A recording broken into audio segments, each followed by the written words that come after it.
آج کے زمانے میں 2 حصوں میں تقسیم کروں گا، 2 طبقات میں۔ ایک وہ مقلدین جو عالم ہیں، مفتی ہیں، جن کے پاس کچھ علم تمییز کا، کچھ ترجیح کا، کچھ تخریج کا۔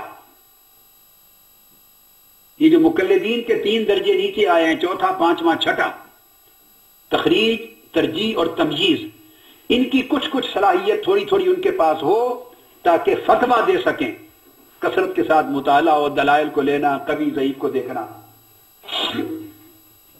اگر وہ کاملاً اصحاب التمییز، اصحاب الترجیح، اصحاب التخریج میں نہیں تو کم سے کم ان کی کچھ صلاحیت ہو، تو عالم ہو اور مفتی ہو اور افتاء کے اہل ہو۔ اور جو عالم اور مفتی میں جو کہہ رہا ہوں کم سے کم، اس کے لیے یہ ہے کہ وہ اس کے اندر اتنی صلاحیت ہو کہ اس کو پتا ہو کہ نفس مسئلہ کیا ہے۔ تو میں عرض کر رہا تھا کہ 7ویں طبقے میں پھر 2 حصے کرتا ہوں، العالم المفتی اور العالم الجاہل العامی۔ العالم نہیں، الجاہل العامی۔ اس میں مفتی پھر یہ کہ جس میں اصحاب تخریج، اصحاب ترجیح، اصحاب تمییز تو نہیں ہیں، مگر کم سے کم اس کی کچھ صلاحیت اس میں ہو، اور پھر وہ نفس مسئلہ کا تعین کر سکے۔ یہ بڑی اہم چیز ہے۔ یہ جو میں چیزیں اب بیان کر رہا ہوں، چونکہ ہمارے فقہا نے اس کی پہلے بیان نہیں کی ہے، کتب میں نہیں ہے، یہ شق کو میں نے اضافہ کیا ہے، تو اس کو بڑا غور سے سمجھیں کہ جو صاحب افتاء ہے مفتی، اس کے لیے یہ لازم ہونا ضروری ہے کہ وہ نفس مسئلہ کا سب سے پہلے تعین کرے کہ نفس مسئلہ کیا ہے۔ اب آپ دیکھتے ہیں کہ یہاں نفس مسئلہ کا تعین ہی ختم ہو گیا۔ پھر اس کے بعد تضمن ہے کہ جب نفس مسئلہ کا تعین ہو جائے تو پھر تضمن یہ دیکھے کہ یہ مسئلہ کس کس امر کو شامل ہے، اس کے متضمنات کیا ہیں، مشمولات کیا ہیں، اس کے اندر کیا کیا امور آتے ہیں اور کیا نہیں آتے، تاکہ وہ خلط مبس نہ کرے اور جو نفس مسئلہ سے ہٹ کر کسی اور بحث میں نہ الجھے، التباس اور اختلاط پیدا نہ کرے۔ تیسری اس کے لیے شرط ہے حدود صحت کا علم ہو، کہ وہ یہ حدود ہیں اس مسئلے پر بحث کرتے ہوئے، یہ حدود صحت ہے کہ میں اس سے باہر خارج نہیں بحث کر سکتا، خارج کروں گا تو التباس ہو جائے گا، اختلاط ہو جائے گا۔ ان حدود کے اندر نفس مسئلہ پر بات کروں گا تو اس کے تضمنات پر بحث ہوگی، تضمنات میں سے کچھ چھوٹے نہ، مشمولات اور متضمنات میں سے، اور جو خوارج ہیں اس سے خارج ہیں، اس کی حدود سے وہ اس کی بحث میں نہ آئے۔ اور چوتھی شرط ہے امتیاز ہو اس کے اندر، صلاحیت ہو تمییز کی، کہ اس مسئلے کے مماثل کئی اور مسائل ہوں گے ملتے جلتے، جن کے حکم بھی مماثل ہوں گے، اس نفس مسئلہ کے ساتھ مماثلت رکھنے والے کئی مسائل ہوں گے، لہذا ان کے مابین امتیاز کر سکے، امتیاز کر سکے، فرق کر سکے کہ یہ اس کے مماثل مسائل ہیں، اس میں یہ فرق ہے، یہ امتیاز ہے، تاکہ اس کے حکم میں وہ حکم میں خلط مبس بھی نہ ہو، مسئلہ پر بھی خلط مبس نہ ہو، دلائل میں بھی خلط مبس نہ ہو، حکم میں بھی خلط مبس نہ ہو۔ یہ 4 چیزوں کو ملحوظ رکھ کر پھر وہ دلائل دے اور حکم قائم کرے۔ یہ آخری حد ہے، آپ اس کو 7واں درجہ سمجھ لیں، 7واں، اور اس کے بعد 8واں بن جاتا الجاہل العامی، جس کو سرے سے کچھ پتہ نہیں ہے، نہ اسے تخریج آتی ہے اصول، نہ اسے اصول ترجیح آتا ہے، نہ اصول تمجید سے واقف ہے، نہ افتاء کے اصول سے واقف ہے، نہ نفس مسئلہ کے تعین سے آگاہ ہے، نہ شرائط شروط تضمن سے آگاہ ہے، نہ حدود صحت سے آگاہ ہے، نہ امتیاز بین المماثلات سے آگاہ ہے، اور بغیر ان چیزوں کے علم کے فتوے دیتا ہے، قول دیتا ہے، رتب و یابس بیان کرتا ہے۔ اور علامہ شامی نے کہا ہے کہ یہ وہ لوگ ہیں جنہیں سرے سے کوئی قدرت نہیں ہے جائز ناجائز میں فرق کرنے کی، شمال اور یمین، دائیں اور بائیں کو بھی فرق کرنے کی نہیں، دائیں کو بائیں سے اور بائیں کو دائیں سے ملا دیتے ہیں، اور سارا جو کچھ ملتا ہے اس کو جمع کر دیتے ہیں، حاتب اللیل کی طرح، اندھیری رات میں جیسے اندھا لکڑیاں جمع کرتا ہے، نہ اس کو سانپ کا پتہ نہ اس کو لکڑی کا پتہ، وہ ہلاکت کر دے گا، کچھ کو کچھ بنا دے گا۔ نہ اس کو راجے کا پتہ، نہ مرجو کا پتہ، نہ قول کے قوت کا پتہ، نہ دوست داف کا پتہ، نہ اس کی دلیل کا پتہ، نہ اس کے مبدا کا پتہ، تو وہ عامی جاہل ہے۔ اب آپ اپنے ایمان سے کہیے آگے، اب یہ میں نے بنیادیں رکھ دی، اب اپنے ایمان سے کہیے کہ جب آپ کچھ تھوڑا آگے چل کے اب نفس موضوع کو سنیں گے تو جو اس وقت لیڈ کرنے والے ہیں وہ یہ 8 طبقے ہیں، ان 8 میں سے کس میں فعال کرتے ہیں؟ جو لیڈ کر رہے ہیں مجتہد فی الشرع تو ہے نہیں، مجتہد فی المذہب بھی نہیں، مجتہد فی المسائل بھی نہیں، 3 گئے، اصحاب الترجیح بھی نہیں، اصحاب التخریج بھی نہیں، اصحاب الترجیح بھی نہیں، اصحاب التمییز بھی نہیں۔ 7واں درجہ مفتی کا جو میں نے شرائط بیان کر دی کہ نفس مسئلہ کا تعین ہو اور شروط تضمن معلوم ہو، حدود صحت معلوم ہو، امتیاز بین المماثلات موجود ہو، پھر بحث میں خلط مبس نہ کرے، دلائل میں خلط مبس نہ کرے، حکم میں نہ کرے، نفس مسئلہ میں نہ کرے، اور پھر حکم و دلائل کے ساتھ راج مرجو کا فرق جان کر، یہ اس کے 7واں درجہ ہے۔ آپ ایمان سے کہیے ان 7 میں کسی میں آتا ہے یہ لوگ؟ آخری درجے کو بھی لے لیں، بہت قلیل لوگ ہیں، بہت قلیل، جو ارد گرد کے ماحول، اپنے مدرسہ کے دباؤ کی وجہ سے ان میں سے کچھ چیزوں کو جاننے صلاحیت رکھنے والے، وہ ان کے دباؤ میں ان کے ساتھ ہو جاتے ہیں، کبھی ادھر کبھی ادھر۔ قلیل لوگ ہیں جو پھنس پھسا کے ساتھ ہو جاتے ہیں۔ انکار نہیں کر سکتے کہ ماحول ایسا کریٹ کر دیا گیا ہے ایک جبر کا، اکراہ کا، ورنہ عامی اور جاہل ہیں، ان کی باری اکثریت جو مذہبی رہنما بن کے لیڈ کر رہی ہے، اور صاحب افتاء نہیں ہے، تحقیق تو دور کی بات ہے، افتاء و تحقیق کے اہل نہیں ہے، سوائے اس کے کہ علم دین پڑھا ہے، کچھ پڑھایا ہے، کوئی امامت خطابت ہے، خطاب کرتے ہیں، تدریس کر لیتے ہیں چھوٹی موٹی، بس۔ ان کو کیسے حق پہنچتا ہے کہ وہ اس درجے تک لے کے پوری امت کو بہکائیں اور گمراہ کر لیں۔ اب اس کے بعد اگلا جو اصول جس کی طرف میں آ رہا ہوں وہ ہم ایک جنرل اصول وضع کر